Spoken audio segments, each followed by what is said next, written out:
हजर राहायला होतं, मात्र कुणीही हजर राहिलेलं नाहीये.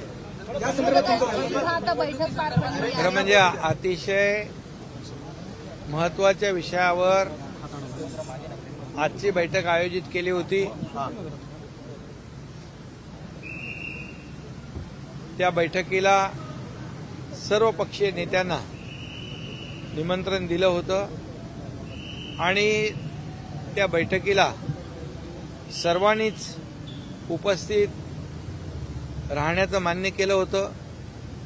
काही लोकांनी व्हीसीद्वारे या बैठकीला उपस्थित राहण्याचं देखील कळवलं होतं. परंतु दुर्दैवाने या राज्यामध्ये जे काही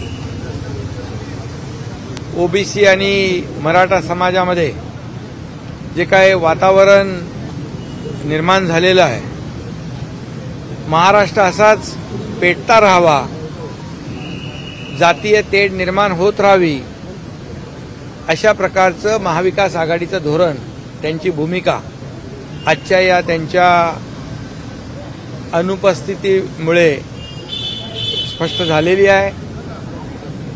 खरं म्हणजे महाराष्ट्र हा पुरोगामी आपलं राज्य आहे. या राज्यामध्ये सर्व जातीपातीची लोक गुण्यागोविंदाने राहत आहेत, खेळीमेळीच्या वातावरणामध्ये राहत आहेत आणि राज्यामध्ये कधी अशी कटुता आली, अशा प्रकारच्या घटना घडल्या, अशा प्रकारचे प्रसंग आले तर सरकार पक्ष, विरोधी पक्ष, सर्व पक्ष लोक एकत्र येऊन या ठिकाणी साधक बाधक चर्चा करून त्यामध्ये मार्ग काढत असत. अशा प्रकारची एक बैठक 1 नोव्हेंबर 2023 रोजी झाली होती आणि या बैठकीमध्ये देखील काही ठराव मंजूर केले. परंतु आता महाराष्ट्रामध्ये 2 समाजामध्ये शांतता प्रस्थापित झाली पाहिजे, दोन्ही समाजाला न्याय मिळाला पाहिजे. म्हणजे मराठा समाजाला न्याय देत असताना ओबीसीचं नुकसान होऊ नये, ओबीसीवर अन्याय होऊ नये, ही भूमिका सरकारची कालही होती, आजही आहे. तीच भूमिका आजच्या बैठकीमध्ये देखील त्यावर चर्चा केली. परंतु महाविकास आघाडीला मी मगाशी म्हटल्याप्रमाणे या दोन्ही जातीमध्ये संघर्ष, तेढ निर्माण व्हावी, तशाच प्रकारची ती जो काही तेढ आहे किंवा जो संघर्ष आहे तो तसाच कायम राहावा आणि आपली राजकीय पोळी त्याच्यामधून भाजून घ्यावी, अशा प्रकारचं जे काही चित्र किंवा त्यांची भूमिका ही आज महाराष्ट्रासमोर उघड झालेली आहे.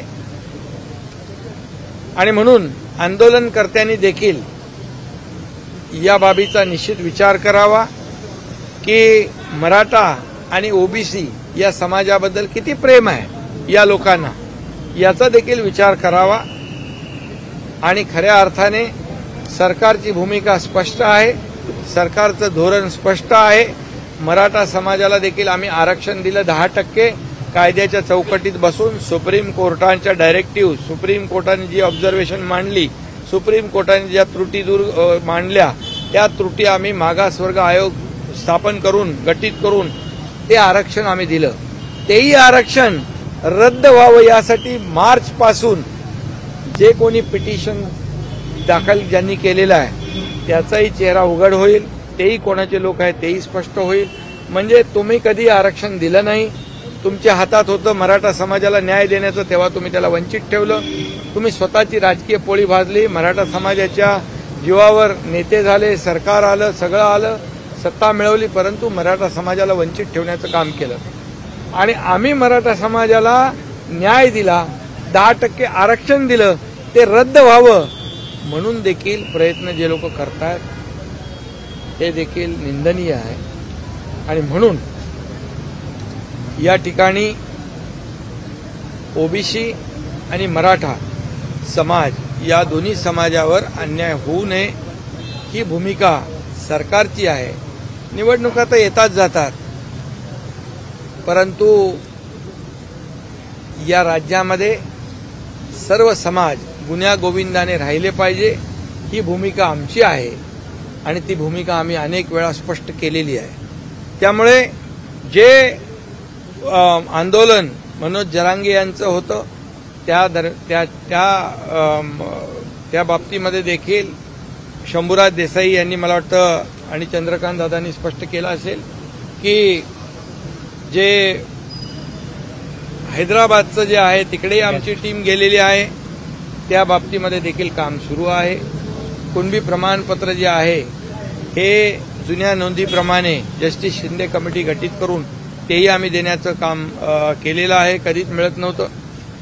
आणि त्याचबरोबर 10% मराठा आरक्षण आम्ही विशेष कॅटेगरी करून SC-BC करून नियम आणि कायदा पाळून हे आरक्षण दिलेलं आहे. त्याचबरोबर मराठा समाजाला मोठ्या प्रमाणावर आज सवलती दिलेल्या आहेत.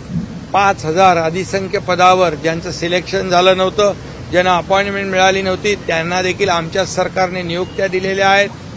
आज मुलींचं शिक्षण 100% मोफत करण्याचा निर्णय देखील आमच्या सरकारने घेतलेला आहे. आणि म्हणून एकीकडे मराठा समाजाला न्याय देत असताना दुसरीकडे OBC समाजाचं देखील आरक्षण कमी होऊ नये, त्या समाजावर देखील अन्याय होऊ नये ही भूमिका देखील सरकारने घेतलेली आहे. ही भूमिका स्पष्टपणे घेणारं आमचं सरकार आहे. परंतु दुर्दैवाने विरोधी पक्ष यापासून दुटप्पी भूमिका त्यांनी घेतली आणि आजच्या निवडणुकीतून मी म्हणेन की त्यांनी कातडी बचाव धोरण अवलंबलेलं आहे. आणि निश्चित याचा विचार मराठा आणि OBC या दोन्ही समाजाने करावा. छगन भुजबळ यांनी भूमिका घेतली की सगळे सोयऱ्यांचे GR काढू नये. दुसरी गोष्ट, आज जे मराठा आरक्षण आम्ही दिलं, मराठा आरक्षण दिलं तेव्हा मार्चपासून हे आरक्षण रद्द व्हावं म्हणूनही प्रयत्न सुरू आहेत. कोणाचे प्रयत्न सुरू आहेत? जे पिटिशनर आहेत त्यांची माहिती घ्या कोणाचे आहेत ते. तुम्ही पत्रकार आहात ना, कोर्टामध्ये कोण जातो, कोणी पिटिशन फाईल केले ती बघा. आणि दुसरी गोष्ट, जे 10% आरक्षण दिलंय, ज्या दिवशी दिलं त्या दिवसापासून हे आरक्षण टिकणार नाही, हे आरक्षण टिकणार नाही अशा प्रकारचा टाव फोडणारा महाविकास आघाडी त्यांनी म्हटलं पाहिजे होतं की हे आरक्षण टिकवलं पाहिजे, हे आरक्षण टिकवलं पाहिजे, हे सगळ्यांनी मिळून हे आरक्षण टिकवलं पाहिजे अशी भूमिका त्यांनी घेतली पाहिजे होती. आणि या आरक्षण दिल्यामुळे आज नोकर भरतीमध्ये, आज शिक्षणामध्ये मराठा समाजाच्या मुलांना प्रवेश मिळू लागले, मराठा समाजाच्या मुलांना पोलिसांमध्ये नोकऱ्या मिळू लागल्या. याची पोटदुखी आज विरोधी पक्षाला याचा आनंद असला पाहिजे. परंतु दुर्दैवाने खायचे दात वेगळे आणि दाखवायचे दात वेगळे ही भूमिका त्यांची यातून स्पष्ट झालेली आहे. त्यामुळे पुन्हा मी एकदा सांगेन, सरकारची भूमिका बदलली नाही, बदलणार नाही. सरकार पूर्णपणे या ठिकाणी कायद्याने काम करते आहे. आज काही मुद्दे समोर आलेत, काही ओपिनियन समोर आलेले आहेत, त्याची पडताळणी कायदेशीर बाबीची तपासणी केली जाईल. ॲडव्होकेट जनरल यांचंही मत घेतलं जाईल, विधी व न्याय विभागाचंही मत घेतलं जाईल आणि जे योग्य आहे ते त्याचा निर्णय सरकार घेईल. एवढंच मी या प्रसंगी सांगतो. कुणावरही अन्याय सरकार करणार नाही. छगन भुजबळांच्या भूमिकेवरती उद्या बोलणार प्रकारे बातचीत होणार आहे आणि कोणत्या मुद्द्यांवर ही चर्चा होईल? कोणाशी? तेलंगणाच्या मुख्यमंत्र्यांशी तुम्ही बातचीत करणार आहात? त्या बाबतीमध्ये देखील आमचे 11 अधिकारी गेलेले आहेत तिकडे. 11 अधिकारी गेलेत, काही 7,000 डॉक्युमेंट सापडली आहेत. आणि म्हणून मराठा समाजाच्या तरुणांनी देखील हे लक्षात घेतलं पाहिजे. आतापर्यंत कधी कुणबी प्रमाणपत्र मराठवाड्यात मिळत नव्हती. जस्टिस शिंदे कमिटी गठीत करून ज्यांच्या कुणबी नोंदी 1967 पासून आहेत अशा लोकांना कुणबी प्रमाणपत्र देण्याचाही निर्णय घेतला आणि त्याप्रमाणे कुणबी प्रमाणपत्र मिळू लागली. त्याचबरोबर हेही आम्ही सांगितलं की कुणबी प्रमाणपत्र जे पात्र आहेत यांना मिळालं पाहिजे. यामध्ये कुठेही बोगसपणा असता कामा नये. यामध्ये कुठल्याही प्रकारे कुठल्याही अधिकाऱ्यांनी चुकीचं काम केलं तर त्याच्यावर देखील कठोर कारवाई केली जाईल असं मी यापूर्वी देखील म्हटलेलं आहे. त्यामुळे मला वाटतं मराठा समाजाने मग सारथीचा असेल, अण्णासाहेब पाटील आर्थिक विकास महामंडळाच्या माध्यमातून जवळपास 70,000 तरुणांना स्वतःच्या पायावर उभं केलेलं आहे. त्याचबरोबर सारथीच्या माध्यमातून मोठ्या प्रमाणावर लोकांना जे काही उच्च शिक्षण असेल, त्या म्हणजे नोकऱ्या असतील, या बाबतीमध्ये देखील सारथीच्या माध्यमातून देखील न्याय मिळाला आहे.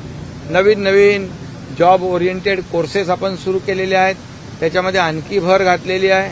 आणि त्याचबरोबर या ठिकाणी ओबीसीसाठी देखील ज्या योजना आहेत त्या योजनांमध्ये देखील आणखी आम्ही वाढ केलेली आहे. त्यामुळे कुणालाही भेदभाव आम्ही केला नाही. सारथी असेल, महाज्योती असेल, बार्टी असेल, सगळे जे आहेत यांना हे सर्व मुलं जे आहेत सरकारच्या समोर एक समान आहेत, हे धोरण आम्ही ठेवलेलं आहे.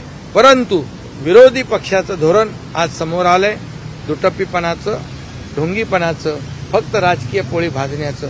यासाठी पुन्हा एकदा मी सांगेन, मराठा समाज आणि ओबीसी समाजाने याची जाणीव ठेवावी आणि यांना ओळखावं. निवडणुकीच्या तोंडावरती महाराष्ट्र पेटवण्याचा हा प्रयत्न आहे का? कारण 2-3 महिन्यामध्ये विधानसभा निवडणुका आहेत. एकंदरीत याआधी चर्चेला येणारे विरोधी पक्ष नाही, म्हणून तर आज जे विरोधी पक्ष, मला तर काही लोकांनी सांगितलं की आणखी कोणाला यांना बोलवा त्यांना बोलवा. मी नाव सांगतो, बाळासाहेब थोरात स्वतः मला बोलले, पृथ्वीराज चव्हाण साहेबांनी बोलवा. त्यांनी पत्र दिलं, त्यांना आम्ही निमंत्रण दिलं. काही लोक VC-वरून जॉईंट होणार होते. आणि त्यामुळे हे आज जे काय पोटात एक आणि पोटात एक ही वस्तुस्थिती समोर आलेली आहे. राज ठाकरे